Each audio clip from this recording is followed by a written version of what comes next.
안녕하세요. 뉴스반장입니다. 오로지 정권을 지키기 위한 뻘짓, 오로지 자신의 권력을 유지하기 위한 아무 말 대잔치만 벌이는 한심한 대통령. 모든 관심이 그것뿐입니다. 민생과 경제는 안중에도 없는데요. 매일같이 반복되는 헛소리에 신물이 날 지경입니다. 오늘은 느닷없이 북한의 핵 위협을 떠들어대며 국민들을 공포에 몰아넣는 북풍 정치를 시작했는데요. 북한이 전쟁 시 모든 수단을 총동원할 것이며 이에 핵 사용도 불사할 것이라는 황당한 발언마저 시작했습니다. 드디어 북풍을 끌어다 정치에 사용하기로 작정한 거죠. 따라서 우리도 민관군이 총동원된 국가 총력전 역량을 향상해야 한다며 을지 연습을 강조했는데요. 그냥 헛웃음만 계속 나옵니다. 능력이 안 되니 민심은 흉흉해지고 지지율은 계속해 곤두박질 치니 방법이 이제는 이것밖에는 없어진 건데요. 북풍과 반공이 등장한 거죠. 곧 간첩도 때려잡겠다고 나설 판인데요. 매일같이 우울하기만 합니다. 나라가 어쩌다가 이렇게 된 걸까요? 오늘부터 나흘간 을지 연습이 시작됩니다. 을지 연습은 전쟁 발발 시 정부 기능 유지, 군사 작전 지원, 국민 생활 안정을 위한 국가 총력전 수행 연습으로서 국가 비상 대비 태세를 확립하기 위한 것입니다. 오늘날의 전쟁은 가짜 뉴스를 활용한 여론전과 심리전, 테러를 동반한 비정규전, 인터넷 공간에서 이루어지는 사이버전, 핵 위협을 병행한 정규전 등 모든 전쟁을 혼합한 양상을 보이고 있습니다. 이에 민관군이 함께 국가 총력전 수행 역량을 향상시키는 노력이 반드시 필요합니다. 정부는 지난 정부에서 축소 시행되어 온 을지 연습을 작년에 정상화하였고 올해는 전 국민이 직접 참여하는 민관군 통합 연습으로 한 단계 더 업그레이드하였습니다. 중앙과 지방 행정기관, 공공기관 등 4천여 기관 58만여 명이 참가한 가운데 군과 정부 연습 시나리오를 통합하고 북한의 핵 위협, 반국가 세력의 준동, 사이버 공격 등에 대비한 실전과 같은 훈련이 진행됩니다.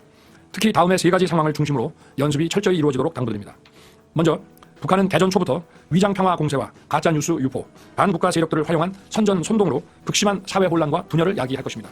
이는 빠른 전시 전환을 방해해 본격적인 싸움도 해보기 전에 패배하는 상황으로 이어질 수 있습니다. 가짜뉴스와 위장 공세, 선전 선동을 철저히 분쇄하고 국론을 결집하는 것이 무엇보다 중요합니다. 다음으로 북한은 국가 중요 시설을 공격해 국가 기반 체계를 마비시키려 할 것입니다. 원전, 첨단 산업시설, 국가 통신망 등이 미사일, 드론, 사이버 공격으로 파괴된다면 우리의 전쟁 지속 능력과 국민 생활에 막대한 지장이 초래될 것입니다. 이에 국가 중요 시설에 대한 방호 대책을 획기적으로 개선해야 합니다. 아울러 적의 공습 상황에 대비해 국민들이 직접 대피 훈련에 참여함으로써 공습 상황에 대한 대응 역량을 높여 나가야 합니다. 다음으로 북한은 전쟁 목적을 달성하기 위해서라면 모든 가용 수단을 총동원할 것이며 핵 사용도 불사할 것입니다. 올해 연습부터는 정부 차원의 북핵 대응 훈련을 처음으로 실시합니다. 핵 경보 전파 체계와 국민 행동 요령을 홍보하고 국민 구호와 치료를 위한 국가적 대응 능력도 확실하게 점검하기 바랍니다.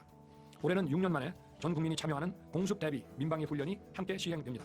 주민 대피와 차량 통제 등으로 인한 혼란과 불편이 최소화되도록 사전 안내와 홍보를 철저히 해주기를 바랍니다. 비상시 대응 역량을 높일 수 있도록 국민 여러분의 적극적인 참여. 일본의 후쿠시마 오염수 해양 방류가 초읽기에 들어간 것으로 알려졌습니다. 국내 언론 보도에 따르면 기시다 후미오 일본 총리는 지난 18일 미국 메릴랜드주 캠프 데이비드에서 한미일 정상회담을 마치고 기자들과 만나 정부로서 방류를 판단해야 할 최종 단계에 이르렀다며 처리를 서두르는 모습을 보였다고 보도됐는데요. 기시다 총리는 일본으로 돌아간 뒤 20일에는 후쿠시마 제1원전을 방문해 처음으로 오염수 방류 설비를 살폈습니다. 이번 주에는 전국어업협동조합 연합회 관계자와 면담을 갖고 그 뒤 관계 강요회의를 열어 방출 시기를 최종 결정할 것으로 전망되고 있는데요. 방류 시기로는 이달 말이 유력하다는 예측이 나오고 있습니다. 교토통신에 의하면 정부는 8월 하순 측으로 검토해 방류 시기를 최종 판단한다는 의향이라고 전해졌는데요. 한일 정상회담에서 오염수 방류 문제가 의제에 오르지 않은 데 대해 요미우리 신문은 한국에서 오염수 방류에 대한 반대 여론이 강하다면서 기시다 총리가 윤석열 대통령을 배려하는 측면에서 화제에 올리지 않았다고 분석했습니다. 또 외무성의 한 간부는 언론에 윤석열 대통령과 기시다 총리가 오염수 문제를 두고 아웅의 흐름을 보이고 있다는 표현도 했는데요. 쉽게 말해 짜고 치는 고스톱판을 벌이고 있다는 겁니다. 관련해 더불어민주당은 대한민국 대통령이 일본의 총리와 이심전심으로 핵오염수 방류의 뜻을 같이 하고 있다니 기가 막히다며 윤석열 대통령과 기시다 총리는 한편이고 대한민국 국민은 반대편에 있다는 말이냐고 비판했는데요. 민주당은 또 일본의 배려로 정상회담 의제에 핵오염수 방류 문제를 올리지 않았다는 일본 언론 보도를 거론하고는 도대체 우리 정부는 무엇을 한 것이냐며 국민의 눈에는 빤히 보이는데 왜 윤 대통령 눈에는 보이질 않느냐며 질타했습니다. 민주당은 일본은 이미 방류를 기정사실화하며 정해진 수순에 따라 행동에 돌입했다며 이런 상황에 핵오염수 방류로 가장 큰 피해를 볼 대한민국 대통령이 반대는커녕 일본 총리와 아웅의 흐름을 보이고 있으니 도대체 누구를 대변하고 있는 것이냐고 성토했는데요. 그리고는 대한민국 국민이 뽑은 대한민국 대통령임을 망각하지 말라고 경고하며 윤석열 대통령이 이심전심으로 아웅의 흐름을 보여야 할 대상은 일본의 총리가 아니라 대한민국 국민임을 명심하라고 쏘아붙였습니다. 이런 자가 대한민국 대통령이 맞는 걸까요? 친일을 넘어선 매국, 매국을 넘어선 이자는 일본인이라고 해도 과언이 아닐 듯 싶습니다. 후쿠시마 핵오염수 방류를 앞두고 미국은 물론이고 바로 옆에서 살고 있는 한국 대통령이 아무 문제 제기도 하지 않고 함께 즐거운 모습을 보여주었습니다.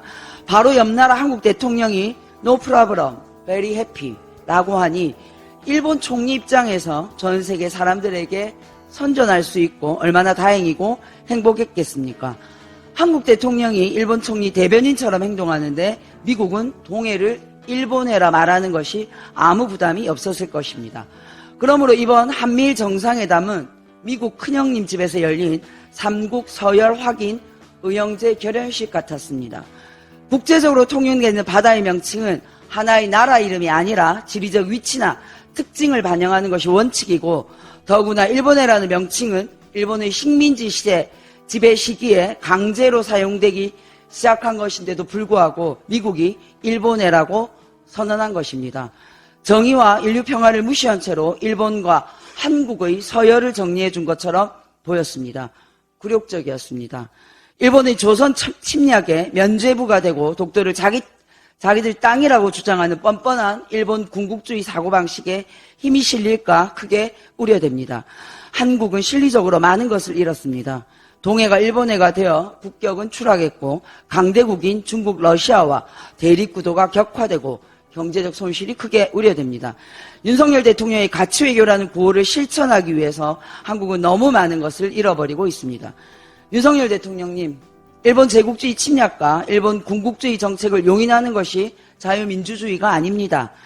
친정부 인사가 아니라는 이유로 방통위원장과 방송통신심의위원장을 자르고 대통령이 특보를 방통위원장으로 임명하는 것이 자유민주주의가 아니듯이 이런 것은 자유민주주의가 아닙니다. 불과 얼마 전까지 세계 경제력과 군사력에서 한국은 상승하고 일본은 후퇴하고 있었습니다. 자랑스러운 대한민국이 왜 이렇게 몰락하고 있습니까? 안타까운 현실입니다.